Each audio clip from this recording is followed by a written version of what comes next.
পশ্চিমবঙ্গের কোন এক গ্রামে ঠাকুরের মহোৎসব হচ্ছে। সকল ভক্তগণ ভগবান ভগবান বলে চোখের জলে ভাসছে। এমত অবস্থায় একটি 8 বছরের ছেলে আসরে দাঁড়িয়ে বলছে, তোমরা সবাই তো ভগবান ভগবান বলে চোখের জলে ভাসছো, তোমরা কি কেউ ভগবানকে দেখেছো? সবাই ওই ছোট্ট বালকের কথা শুনে অবাক হয়ে গিয়েছে। একজন বৃদ্ধ ভক্ত বালকের কাছে এসে বলছে, বাবা, এ জীবন চলে গেল, কিন্তু আজও তার দেখা পাইনি, তুমি কি ভগবানকে দেখেছো? বালক বলছে, আমি ভগবান দেখেছি, এমনকি ভগবান দেখাতেও পারি। সকল ভক্তগণ বালকটিকে কাছে ডেকে বলল, তাহলে তুমি আমাদের ভগবান দেখাও। বালকটি বলছে, আমাকে একটু সময় দিতে হবে, ভগবানকে আনতে যেতে হবে তো।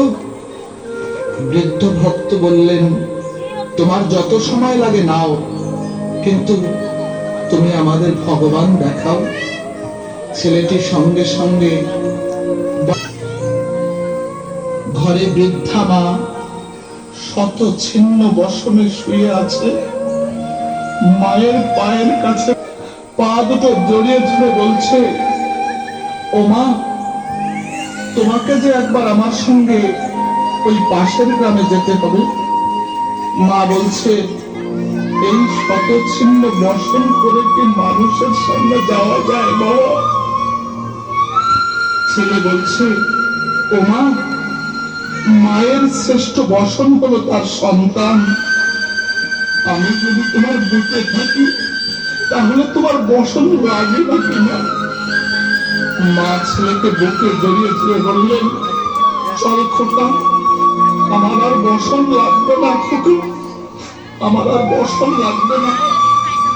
মা ছেলেকে জড়িয়ে ধরে পথ চলছে। হাঁটতে হাঁটতে ওই মহোৎসব বাড়িতে পৌঁছে গিয়ে ছেলেটিকে বলছে, ও বাবা, তুমি বলেছিলে আমাদের ভগবান দেখাবে, কই আমাদের ভগবান দেখাও। ছেলেটি দুটো চোখের জল ছেড়ে দিয়ে বলছে, তোমরা দেখতে পাচ্ছ না আমার ভগবানকে? এই তো আমার ভগবান, আমার মা, যে মাকে ডাক দিয়ে আমার ডাক শুনে, আমার দুঃখে যে দুঃখ পায়, আমার কষ্টে যার চোখে জল আসে, যাকে খেতে দিতে বললে খেতে দেয়। তাই মায়ের চেয়ে বড় ভগবান এই জগতে আছে কিনা আমার জানা নাই। সকল ভক্তগণ ছেলেটির চরণ তলে লুটিয়ে পড়ল। বৃদ্ধ ভক্তটি উঠে বলছে, বাবা, আজ তুমি আমাদের চোখ খুলে দিলে। তাই তো আমার দয়াল ঠাকুর হরিচাঁদ বলেছেন, পিতা মাতাকে ভক্তি করো, কিন্তু মা বাবার সেবা করতে পারলাম কই? না পারলাম।